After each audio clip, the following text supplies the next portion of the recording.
mon ami, regarde-moi ça. Le bordel, c'est l'électricité pas cher, pas cher, pas cher. Alors achète-la, pas cher, pas cher.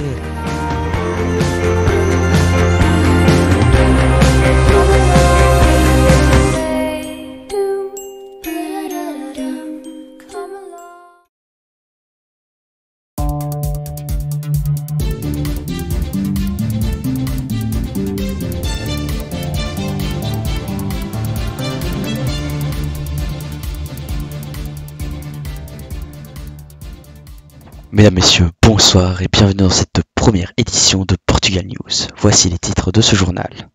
Un bidonville à Faro, une nouveauté qui fait polémique. Le pays passe en mode hiver. Préparez vos bonnets et vos écharpes. Le full build du pays, qui est attendu depuis si longtemps, est-il bientôt fini? Affrontement. Le choral remporte la bataille.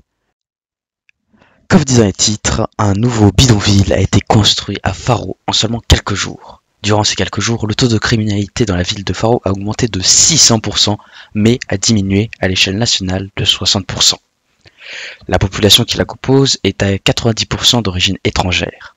Certains riverains et partisans d'extrême droite sont révoltés face à la création de ce bidonville.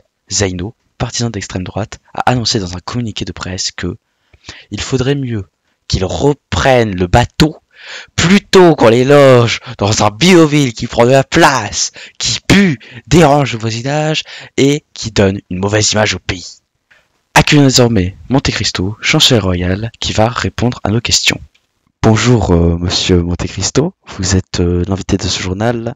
Que répondez-vous face à la critique du voisinage et de l'extrême droite? Vous savez quoi? Hier, il y a des brigands qui me regardaient par la fenêtre. Je leur ai dit, vous m'emmerdez. Puis après Maroc-Portugal, ils ont commencé à tout péter dans la rue. Mon vélo a été vandalisé. C'est un scandale. Et en ce qui concerne l'extrême droite? Quoi? L'extrême droite, vous dites? Je n'ai rien à voir avec ces gens-là. Mais il faut avouer que ce sont les seuls gars dans mon gouvernement qui ont les couilles. Les gauchistes, ce sont des bras cassés.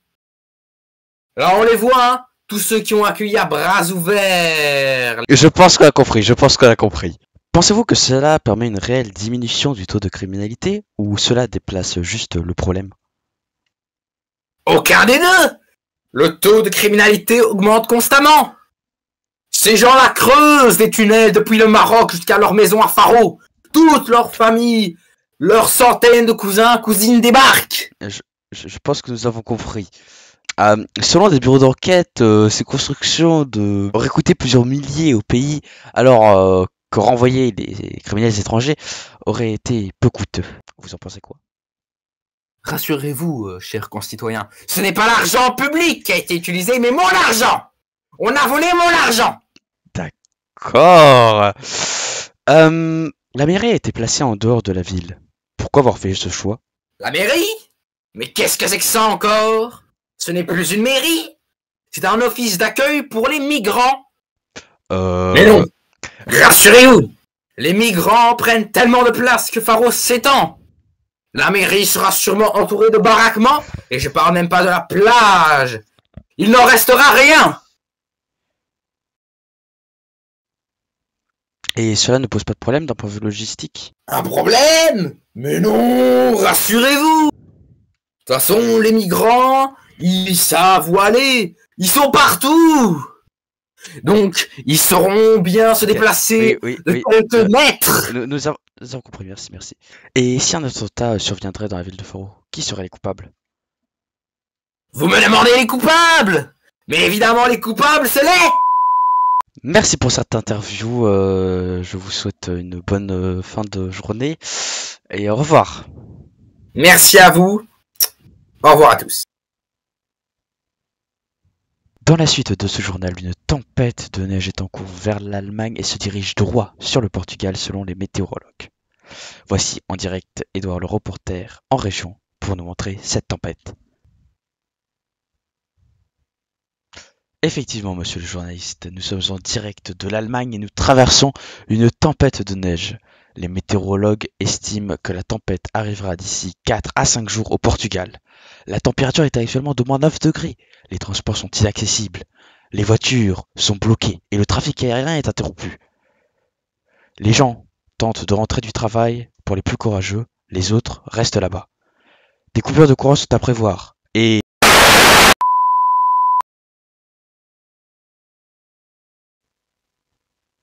Ah, on dirait que nous avons été coupés. Bon, nous allons donc passer à la suite de ce journal. Le Coral a remporté l'affrontement. En effet, lors de l'affrontement qui a eu lieu le 17 décembre après-midi, le Coral a gagné. L'Océan, lui, s'est retrouvé à la 6e position et gagne 15% sur leur notation. Cet affrontement a été revisité.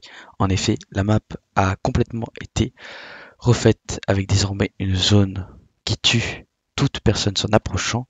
Elle est également plus grande. Le bâtiment central remplace ce qui était autrefois l'arbre et désormais il y a une phase de qualification supplémentaire, ce qui fait un total de 3 phases. Monsieur Nissuyo, chef du Portugal, a un message à faire passer à la population au sujet du full build que voici.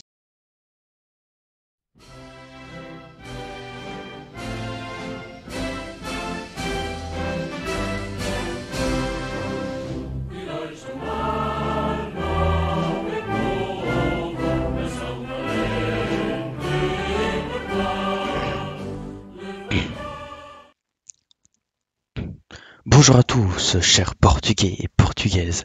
Cette semaine est une semaine spéciale. En plus de la décoration qui a été faite à l'occasion de Noël, cette semaine est un tournant historique pour notre nation. En effet, cette semaine est celle qui marquera un tournant dans le pays. Cette semaine est la semaine où le full build et l'annexion de l'Espagne sera officialisée. Cela devrait arriver d'ici jeudi. Des projets de grand build sont déjà prévus pour l'Espagne. On vous donnera plus d'infos dans les prochains jours, mais sur ce, passez de bonnes fêtes de fin d'année. Vive la royauté, vive le Portugal.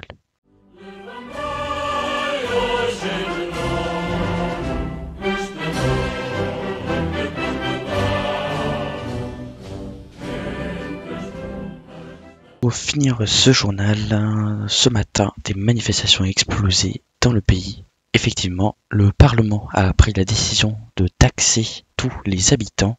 De nombreux mouvements syndicalistes ont organisé des manifestations et cet après-midi, le gouvernement a abandonné ce projet de loi. Merci de nous avoir suivis, bonne fête à tous et passez une bonne soirée.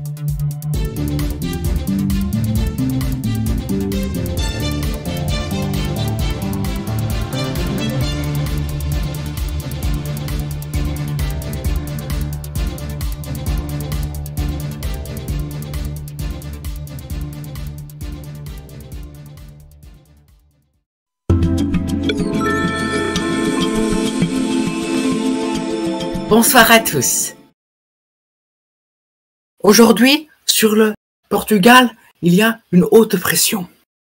Les températures seront comprises entre 14 et 30 degrés. Malgré tout, il y aura une petite mouillache au nord à Porto. Mais sinon, sur Lisbonne et Faro, le temps sera globalement ensoleillé. Si vous allez à la plage, je vous rappelle qu'il faut mettre de la crème solaire. Voilà, c'était le bulletin météo du jour. Demain, nous fêterons la Sainte Eustache. Bonne fête à tous les Eustaches.